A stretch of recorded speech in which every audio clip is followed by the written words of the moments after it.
Hello and welcome back to my full playthrough of Arkham Horror, The Scarlet Keys. Last scenario, we made some new friends in Alexandria. We actually befriended some members of the courtier, mainly the Claret Knight. We helped him defeat the beast, the cowled beast, and we left him have the, the Light of Pharaohs. After that, we're going to go through Cairo to get to Bombay and then head up into Kathmandu. I know it said we need the translator to talk to that lady, but Kathmandu doesn't even have a thing, does it? It doesn't look like Kathmandu actually has a full scenario. So where are we heading for? Shanghai, maybe? Shanghai doesn't have a full scenario either. We could go to Marrakesh. Yeah, Marrakesh is a scenario. But I really wanted to do Kathmandu. Whatever. We'll figure it out. Who cares, right? Anyway, so we're going to go down to Cairo, then to Bombay, then to Kathmandu, and we're going to see what that takes us. So, Cairo to Bombay will get us to here. However, before we do that, we will have passed over this B marker, so something happens when we pass over that. So let's see what happens. The B. You receive a coded missive from Commissioner Taylor herself. Agents, not long ago, a massive explosion occurred near the Podmananka-Tunska River in Siberia. It is classified as an impact event, but this is just a cover story. Our intel now indicates courtier involvement. I have reason to believe this may be the site of their sanctums, perhaps even their primary safe house. You have clearance to investigate the site, but be prepared for anything. Add one cultist token to the chaos bag. In the Central Asia section of the campaign along Phaya Tunguska and spot right 59Z. You are now allowed to travel to this location wherever you embark. Note, this will end the campaign. You may wish to investigate further before proceeding to Tunguska, but beware of how much time you spend. Okay, we found the final scenario. Yeah, that's the Congress of the Key. We're going to hold off on that for a second. And start 36L in Bombay. 36L. Strange Architecture. If you're at Bombay, proceed to Strange Architecture 1. Okay. The air is deliciously warm as you wait for a tram in southern Bombay with several days until the next leg of your journey. You allow yourself to be drawn in by the city's intoxicating color and light. A whirlwind first day sees you visit various temples, curio shops, and bazaars. Bright orange flowers hang by strings from bamboo racks as you make your way through a bazaar toward the Colaba Causeway, where the gateway of India looks out onto the waterfront. As the day turns to evening, you continue to explore back alleys and side streets lit by delicately inlaid bronze lamps. The air is thick with unknown scents and hazy shapes as you lose yourself in the heady atmosphere of the old city. As you make your way to your hotel, you cross a wide thoroughfare into the Kala Goda district and stroll down its old, winding roads. Check the campaign log. If the cell appreciate the architecture, proceed to Strange Architecture 2. We have not done that, so we're going to Strange Architecture 3, which is... As you navigate the Labyrinth Art District, one facade in particular stands out to you. A narrow building with handsome cornice molding and intricate stonework is wedged between two older local buildings. The number 13 is carved next to a pair of Astura wooden doors. Over the door is a slate frieze that depicts a cast of mythological figures, some recognizable, some not. The building itself looks out of place amidst the intricate architecture of the surrounding area. The look of the building makes you feel vaguely uneasy the longer you study it. There is a coldness, a sharpness to the building's design, accentuated by jagged quins and harsh angles. Something about the wide black windows, the dark interior, denotes the emptiness of a hollow skull. The darkness in the evening only magnifies the sense of eeriness. Others do not seem to be willing to linger here. In your campaign log, the cell appreciated the architecture. Okay. And then it says we may embark. Can we stay and do this again? I don't think I'm allowed to do this twice. I think for the appreciating strange architecture, we have to go first to either Bombay and then to Stockholm. I think we have to do both.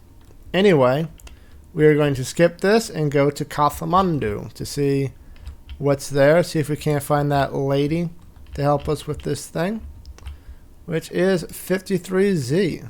Let's see what happens here. Page 53. Whistle on the Wind. You may read this dossier at any time.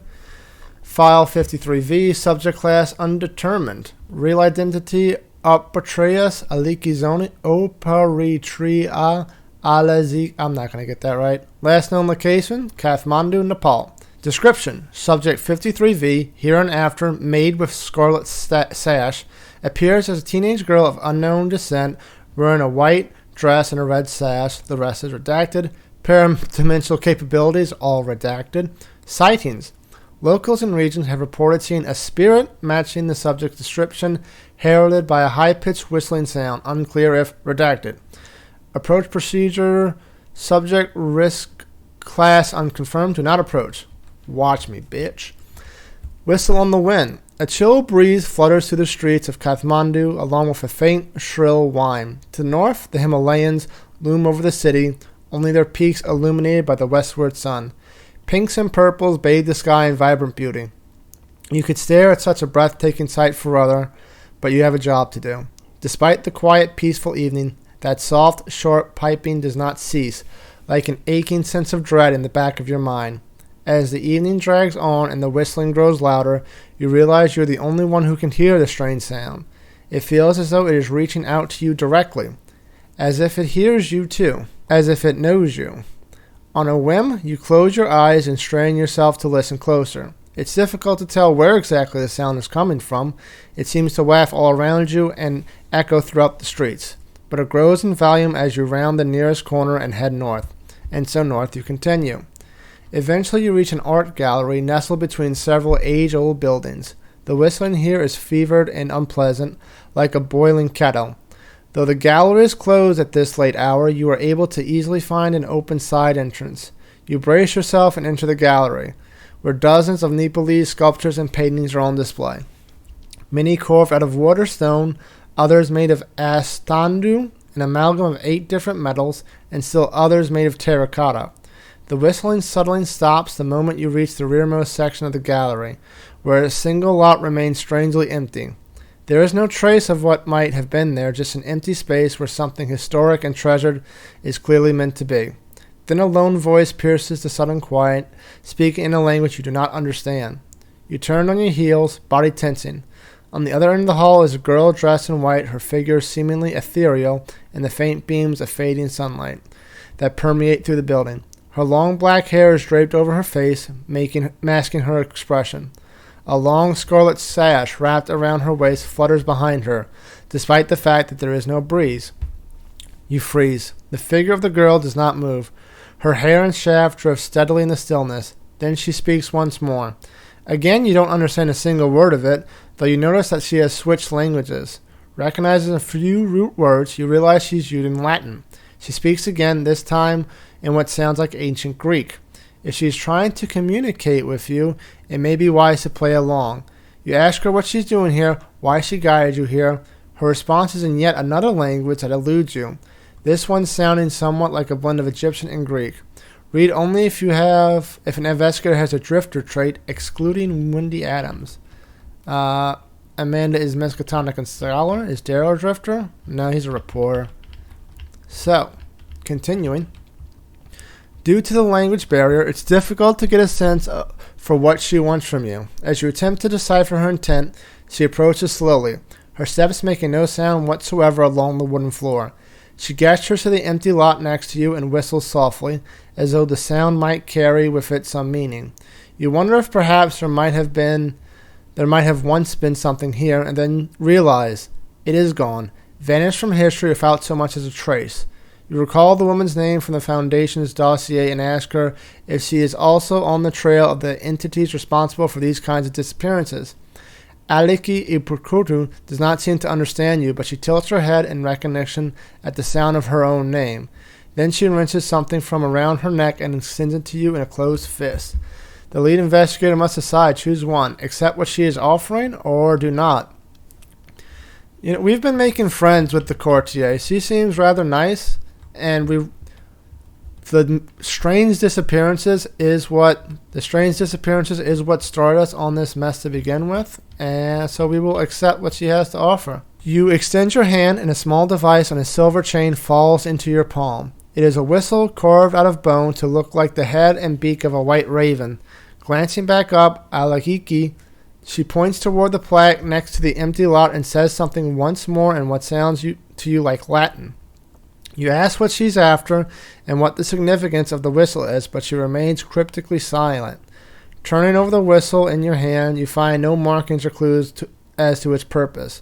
When you glance back up to question Aliki, she has vanished, replaced once more with a cold wind that seeps into your skin. Then, though no one else seems to hear it, the piping returns, soul-wrenching, ear-splitting. It does not cease for as long as the whistle remains in your possession. In your campaign log, record the cell possesses the mysterious whistle. Each investigator suffers one mental or physical trauma as the shrill sound follows them wherever you go. Remove one elder thing from the chaos bag. Add one tablet. There is already 4, so we each earn experience instead. However, another trauma is annoying. So Amanda's going to be up to 2 and 2. No. Yeah, 2 and 2. And Daryl's going to be up to 1 and 1. Oh, this is not good. Then you may embark. Okay, we will continue to what I said earlier and continue to Shanghai and see if something fun happens there. It doesn't look like there's a encounter, but we'll see. So another time on the track, and we go to Shanghai 32J. Got a whistle at least. Coiled Serpent. You may read this dossier at any time. File 32J. Asset name Flintley. Area of operation Shanghai, China. Profile. Recently acquired agent in charge of undisclosed cell reporting directly to Commissioner Taylor. Current assignment, according to recent report, asset has split from rest of cell and is currently in Shanghai investigating whereabouts of subject 46Q. Note, asset loyalty to Foundation cause is unsure. Extreme vigilance recommended. The Coiled Serpent. You send a missive to Agent Flint ahead of your arrival, setting a meeting place and time. Jigan Temple at noon. And head there as soon as you arrive, entering the broad stone courtyard at the temple's entrance. After a short while, a tourist approaches you and asks you in English, "You sure you're alone?" It takes you a moment to realize that the tourist is none other than Flint, in a subtle yet convincing disguise. He narrows his eyes at your stare. "Answer me," he says, scanning his surroundings. You assure him that you haven't been followed. "Can't be too careful. Eyes everywhere. I have a lead on one of the courtier types here in Shanghai, just like the Foundation's intel suggested. They call her Subject 46Q, a.k.a. Lady with Red Parasol. Sure enough, she brings that parasol everywhere she goes. As far as courtier's insignias go, it's not the most subtle." While he whispers, he pulls a large camera and tripod from his duffel bag and painstakingly sets up a shot of the temple. You wonder aloud what in the world Flint is up to. "Stop staring," he hisses under his breath. Then you spot other tourists taking photos as well, and you realize that Flint is better at blending in than you are. "The last time I saw the lady with the parasol, she was leaving a message between several wealthy British and Chinese businessmen. Railwaymen," he says quietly, head still down. "Women aren't usually allowed at such meetings, nor are regular citizens. To be in that room, you have to be able to get the attention of those powerful men, which means you're either very powerful or obscenely wealthy." Flint takes a few photos and moves to a new spot and starts the tedious process of focusing the camera all over again. Within 2 weeks of that meeting, they announced a lucrative new contract. It seems all their competitors were convinced for one reason or another to step away from the project, which left them to write their own ticket, name their own price. He slowly scans the courtyard again, careful to move just his eyes and not his head. Could be she has leverage on them, or maybe she's just that charming. But I'm willing to put my money on it being the influence of a key. If that's true, it's imperative that we're not made. Flint's paranoia is infectious. Check the campaign log. If the cell told the truth to Taylor, proceed to 3. We did tell her the truth. We were being very truthful to a lot of people. So, Coiled Serpent 2. Look, I would tell you more, maybe even let you help me out here, but you've made it pretty clear you're a bit chatty, and the last thing I need is the courtier figuring out I'm onto them. So how about we split up? Keep doing what you're doing, and I'll contact you when I have a good lead. Without letting you protest, Flint packs up his camera and leaves. In your campaign log, record Flint is working solo. In your campaign log, find the 6th spot from the current time. Under the spot, write a weird psi symbol. When you reach it, proceed to status report psi in the status report sections of the campaign log. Okay, and I may embark. Okay, we're going to keep this gravy train and go to Tokyo. Find some cool anime over here. Tokyo's 37M. Let's see what we have here. 37M, special delivery. And the whole dossier is completely redacted. Amazing. Check the campaign log where you are and where you're on the setup. If the cell is delivering Foundation intel, if the above entry is not, we're not. And you're in Tokyo, proceed to Special Delivery 1. Okay. Special Delivery 1. Soon after arriving in Tokyo, you wander the city's winding streets in the rain before setting down at a food stall. Before you can order, a figure in a trench coat and wide-brimmed hat sits down next to you and whispers a phrase in a crisp British accent.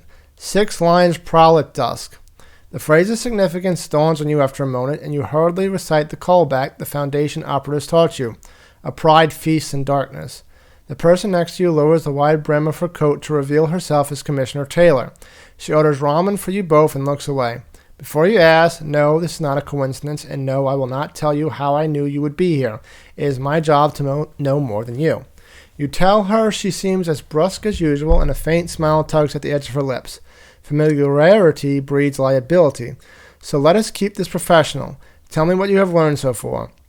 You shoot a worried look at the crowd around you. The Commissioner shakes her head. I saw to it that you were not followed. Talk. Your eyes wander to the gun holstered to her belt, and you wonder what lengths she went to in the name of privacy. Digging into the steaming bowl of ramen, you recount your findings so far. The rain falls hard around you, mingling with the smell of grilled meats and sweet spices. You spy a flash of red in the crowd, but when you look, all you see is the reflection of a blood-red fan. The Commissioner snaps her fingers, and you continue. Once you finish a report, Taylor pays for the meals and stands. It sounds as though your efforts, or shall we say, adequate, she says primly. However, the Foundation has requests. We need you to deliver a package to our sanctum in Lagos. Please see that it is delivered safely. She hands you a sheaf of documents bound with cord. In your campaign log, record the cell is delivering intel. Each investigator must add 1 copy of Foundation intel to their deck. It does not count toward deck size. The card can be found in the Globetrotting encounter set. Mark 1 time in your campaign log and embark. Okay, we're about to hit another thing before we do an encounter. Alright, we're going to keep on going from Tokyo to San Francisco. And after that, we'll probably go to Havana, then Lagos, maybe Maracas, and then start making our way to Tunguska. We're over halfway done the time now. We're slowly running out of time. So let's see what's in San Francisco. 26G. Quid pro quo. Yada yada. Description 26G through G6 are Foundation offices and storehouses for paradimensional artifacts. Do not disclose locations or sanctums of non-Foundation personnel under penalty of redacted. Okay. If you're in San Francisco, proceed to Quid Pro Quo 1. I have gotten all the first ones. That's amazing. And a set of obscure and overly complex instructions leads you to a drab 2-story stone building on the edge of San Francisco's Chinatown neighborhood. Inside, a bored attendant slups behind a desk near a brass elevator. Punching a specific code, the elevator takes you deep underground, farther than you would have predicted. On 14F, you step out and are greeted by an imposing man in a well-tailored suit and black fedora. Archibald Hudson, we met in London, he reminds you. Your cell is quite the talk around the office. The agent leads you down a seemingly endless hallway lined with clothes. Each clove displays something different. A model of a hollow earth, a crystal skull, a map with ley lines and other unknown markings. You pause and look at a half-eaten ear of corn, still steaming. From what I hear, that corn's been cooked to perfection for the last 2 decades. So's the dame who was eating it, Agent Hunton says grimly. Looking at the paradimensional relics gives you a headache. Your eyes struggle to focus on them. They are both here and not there at the same time. Hudson ushers you down a side hall into a boxy room crammed with metal filing cabinets and sits down behind a heavy wooden desk. He speaks into a ring and spring microphone. File 26, G2. Interview conducted by Hudson Archibald. Designation 42A6-951. That's Agent Hudson to you. He arches an eyebrow. Over the next several hours, you answer a gauntlet of grueling questions about your experiences thus far, ranging from the past day to your experience in London. When it's all done, Agent Hudson leads back and lights a cigarette. I'll admit I was skeptical about you from the start, but Commissioner Taylor has good instincts, and I haven't seen them steer her wrong yet, he says. You've done good work so far. We have some intel and some resources that might be useful for you. Tell me what the Foundation can do for you. The investigators must decide choose one. We'd like to go around faster. The lead investigator adds 1 copy of expedited ticket to their deck. You may embark. We'd like supplies. Each investigator owns 1 experience. You may embark. Or we'd like some intel on subject 11B. Swip to Quidbro Crow 3. Choose this option only if you've not yet visited Marrakesh. We have visited Marrakesh. Okay, so either an expedited ticket or an experience. What's the expedited ticket do? I assume we can look at this. While embarking to a new destination on the map, you may exile this and mark 1 time your campaign log to travel anywhere on the map. That is cool. At least we know we won't run out of time to get to Tunguska. Yeah, we're going to do that. We're going to get the expedited ticket. Visitor, we will go to Havana. I've been reading a lot this episode, so I think we're going to call it there. And next, 28I is an encounter, right? It is. Dancing Mad. Okay, so next time on Arkham Horror, we will be dancing mad in Havana. Until next time, take care.